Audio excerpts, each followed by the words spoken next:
I'm Gary Sinise, and you're watching DNG News.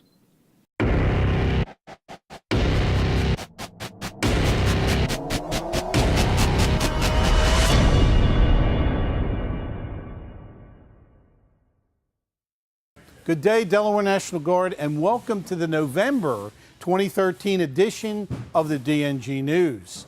As we move into the holiday season, it's important for us to remember those less fortunate, which is why we continue to fight our war on hunger with the Food Bank of Delaware. I'm at the Food Bank of Delaware's Newark warehouse, where all of your donations get dropped off. Before we hear more about the Food Bank, let's see what's been going on in our Delaware National Guard. You know, since our October unit training assemblies were postponed, we have a lot of news to cover in this edition. Let's jump right into it with the Marksmanship Match that was held over the September unit training assemblies. Staff Sergeant Wendy McDougall brings us the story. Soldiers and airmen from the Delaware National Guard participate in the 56th Adjutant General's Marksmanship Sustainment Training Exercise. Though less of an exercise and more of a competition, participants compete as individuals and as teams for top honors. This is a Marksmanship Sustainment Training event. It was designed to test individual soldiers' shooter skills in both the pistol and a rifle, along with team competition. 4 soldiers from an individual unit or battalion may form a team and compete against other teams. It verifies your unit's marksmanship training program against other units in the state of Delaware. The state competition allows soldiers and airmen to build on their basic fundamentals of marksmanship. The marksmanship competitions are a continuation of individual weapons qualification. The soldier's training and weapons qualification doesn't end with individual weapons qualifications. In order to excel further and to learn and to have knowledge to pass on to junior soldiers, they need to compete in other courses of fire, different disciplines, other weapon systems under the stress of time and other mitigating factors that can make them better marksmen, better thinking on their feet, and better leaders overall. Competitors in this exercise can take the knowledge they gain back to the members of their units. Not only are they competing, but also getting another level of marksmanship training. But we want these soldiers that came here and competed, we want them to take that back to their unit and assist their unit in training their marksmen, just for basic qualifications and anything else that they may need to do for deploying unit or anything, you know. And this is, like I say, the first level above basic marksmanship. This is advanced marksmanship at the lowest level, the state level. Following the state level competition, top soldiers and airmen advance to the MAC 2 regional competition. Here they compete against soldiers and airmen from other states. Winners from the regional competition advance to the national competition, the Winston P. Wilson matches.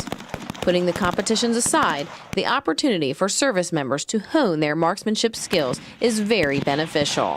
Our state marksmanship event is so critically important to us because this is one of those core competencies, a basic skill that all soldiers, in fact, all members of the military have to have. So it doesn't get any better than this. It does my heart good to see our men and women down here firing, utilizing their skills as soldiers and, of course, on the air side, airmen and women. This year's training exercise was a success, with nearly 70 individuals participating. Reporting from River Road, I'm Staff Sergeant Wendy McDougall. Later that month, the Civil Support Team participated in a training exercise with the Civil Support Readiness Group. Take a look at this story from, again, Staff Sergeant Wendy McDougall. It was a regular summer day until the Delaware National Guard was notified of a disgruntled homeowner that had poisoned food at the Homeowners Association meeting and also left an explosive device in the meeting hall. Within 90 minutes, the advanced party of the 31st Civil Support Team, or CST, was on site. Over the next few hours, the main body of the CST arrived, and a small fleet of 8 vehicles unfolded into a self-sufficient camp. This, of course, was a training exercise designed to maintain the skills of the unit. A civil support team was designed to support an incident commander at a chemical biological, radiological, or nuclear incident. The CST is comprised of 6 sections: command, operations, administration and logistics, medical, communications, and survey. The unit has a specific and focused mission. Our mission essentially is we are the link, similar to how the National Guard is to civil authorities. We respond to the police and fire to assist them in helping mitigate any incidents where we may believe there are weapons of mass destruction or military significant issues going on, but we also respond to natural disasters. Not only is the CST unique in its capabilities, it is also unique in its makeup. One of the very unique aspects of the Civil Support Team is the fact that it is a joint unit. It's the only joint unit in the Delaware National Guard. Any position on the team can be Army or Air Guard. And it's very challenging mixing the two services, but it also has a lot of advantages. And it's a very rewarding unit. The unit works closely with the Civil Support Readiness Group East for training and evaluation. Our main job is to train, and evaluation is second. We come out and train the CSTs once a year, and every 18 months after that, we do an evaluation, which is called a training proficiency evaluation. And basically all it does is making sure that the teams are still current, they still can do their mission to support the civil authority. Training like this is not just important to the unit. I just think that the relationship with the military concerning this is critical to us. Dealing with, we're a municipal police department, and here in the town of Middletown there's a number of locations that could be potential targets for the type of activity that this unit is specialized to deal with. Hopefully we never have to have any of you come here, but it's nice to know that it's just a phone call away and that you do have the capabilities that you have. Since their certification, the CST has supported operations such as NASCAR, presidential inaugurations, vice presidential appearances in the state, and the Delaware State Fair. Reporting from Middletown, Delaware, I'm Staff Sergeant Wendy McDougall. The end of September was a busy month for us. We were pleased to welcome home the 153rd Military Police Company from their tour in Afghanistan. Once again, Staff Sergeant Wendy McDougall brings us the story. Once again, hugs were held tighter and kisses a little longer. This time, however, the tears were those of happiness as the Delaware National Guard welcomed home the soldiers of the 153rd Military Police Company. Families and friends were overjoyed to have their soldiers home. We're just so thankful and blessed by God to have our son home. He plays so many roles in so many people's lives, but it's just a blessing to have him protecting our family the way he protected our country.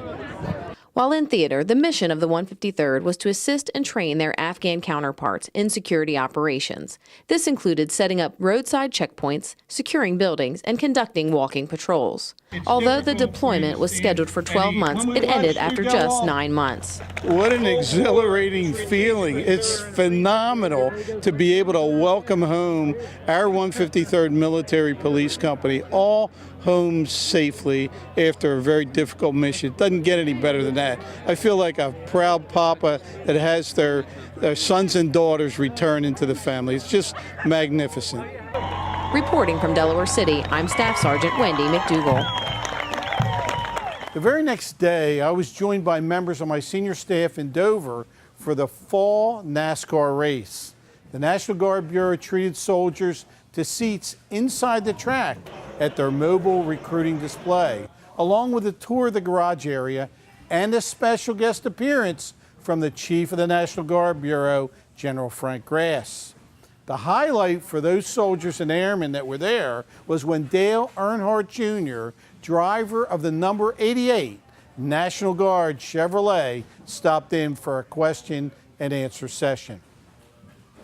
Prior to the race, General Grass performed an enlistment ceremony for several soldiers and airmen.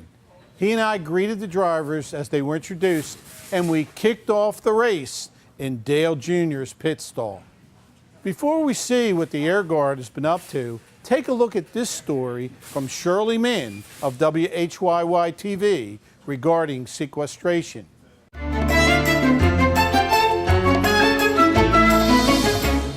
As a result of gridlock in Washington, the sequester means more than $1 trillion in automatic spending cuts will go into effect over 10 years. Republicans have to raise taxes. Democrats have to change entitlement programs. Unless we can get to that deal and that table, we're all going to face challenges in our military service, in our schools, in our families, in health care as a result of sequester. And pains from a $500 billion slice from the Department of Defense are already being felt in the Delaware National Guard. It was pretty intimidating at first, just trying to figure out how we're going to juggle and make it through. Captain Robert Ford works in IT. He was one of 400 Delaware soldiers and airmen furloughed for 6 days. That amounts roughly to a 10% pay cut. Initially, there was a little bit of panic that set in, especially at home, trying to answer questions for my wife, how is this going to impact us? Here we have these 400 individuals, and I'd say for the most part, most of them have deployed 1, 2, 3, or more times in support of our national objectives, but yet we're targeting them for furlough. A decision that has ignited a turf war between the National Guard and the active duty military, whose paychecks are protected from cuts. But it would be nice to have those same protections as active duty. It's unfair if you ask Vavala, who oversees 2,600 Delaware Army and Air National Guardsmen. There was that paradigm shift after 9/11.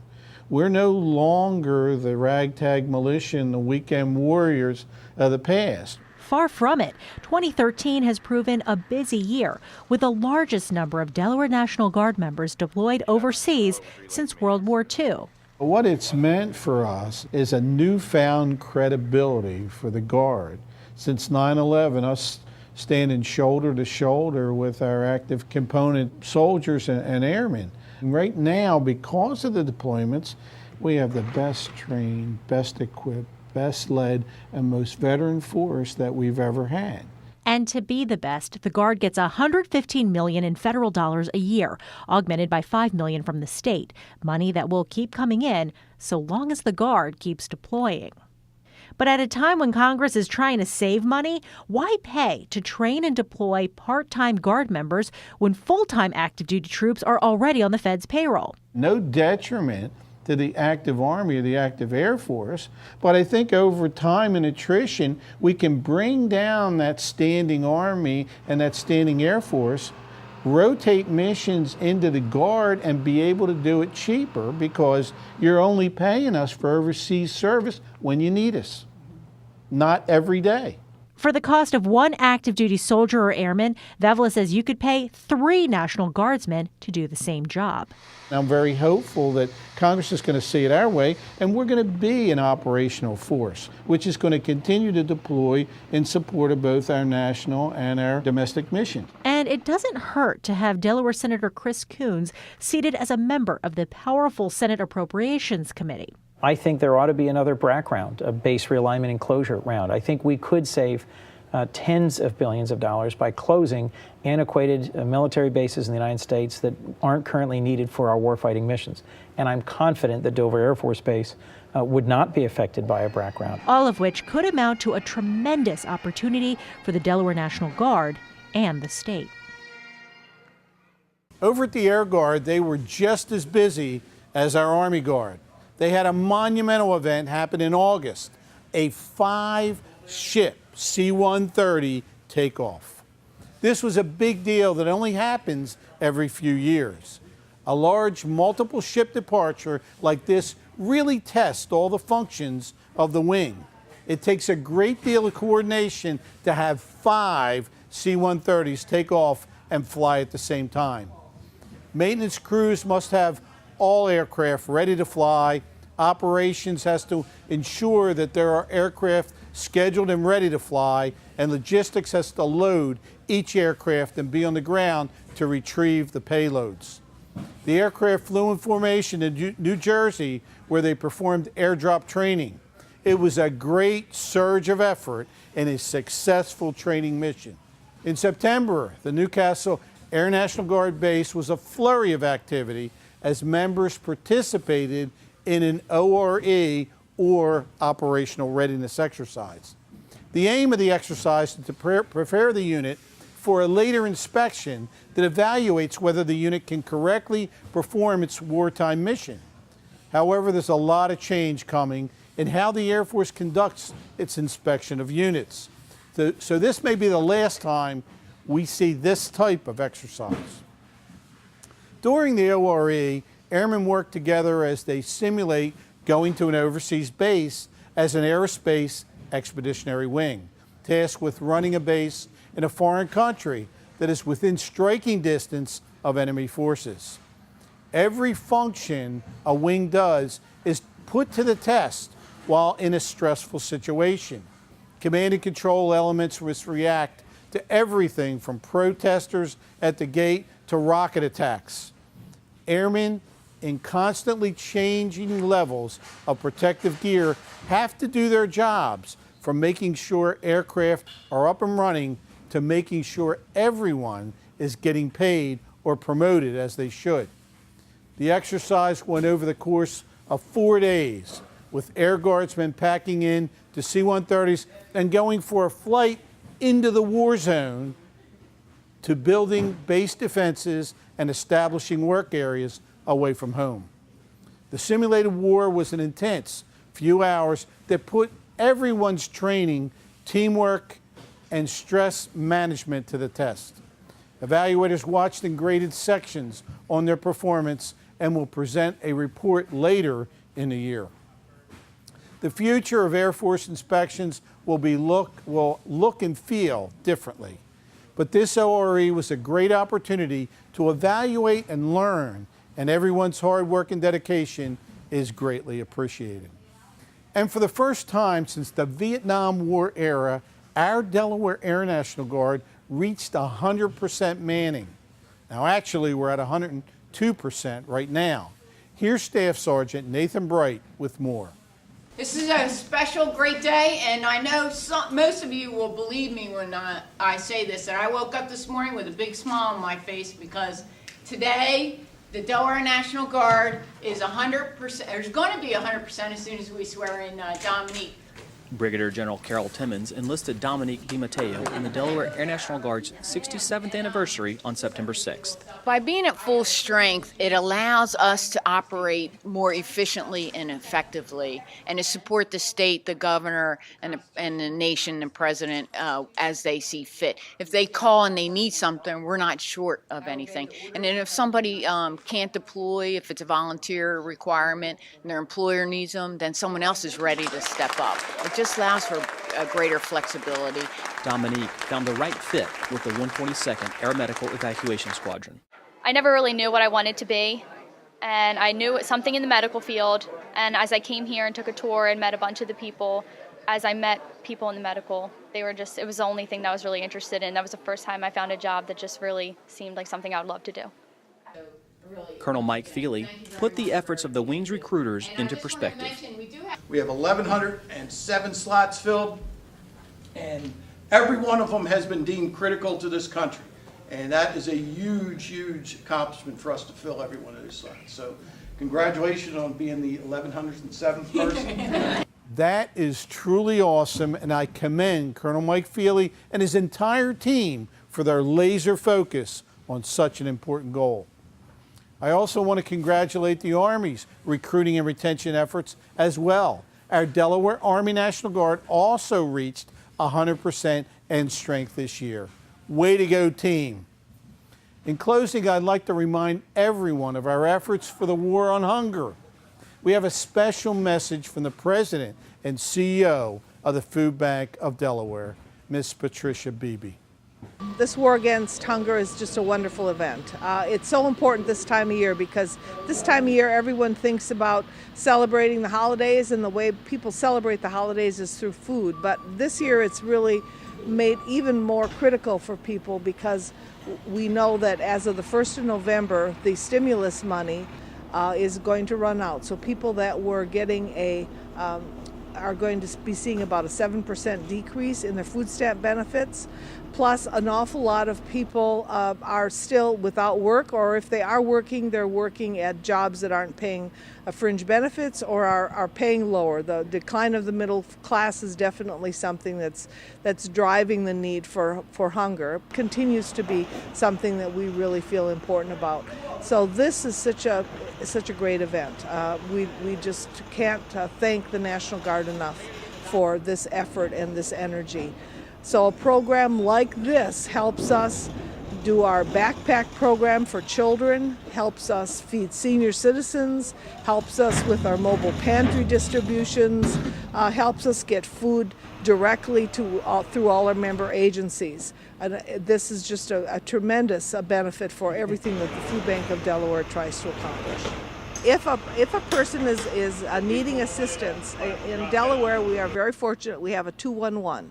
So you call 211 and they will hook you up with the closest place where you can get food directly. There are times when we go into neighborhoods with our mobile pantries and distribute food directly, and then we work with one of our member agencies, and that information is also on 211. So 211 is the best way of people finding out where food is going to be made available. Well, that's all the news we have for this month. Thank you for all you do for our community, our state, and our nation. May God bless you and those deployed in harm's way, and may He continue to bless our great United States of America.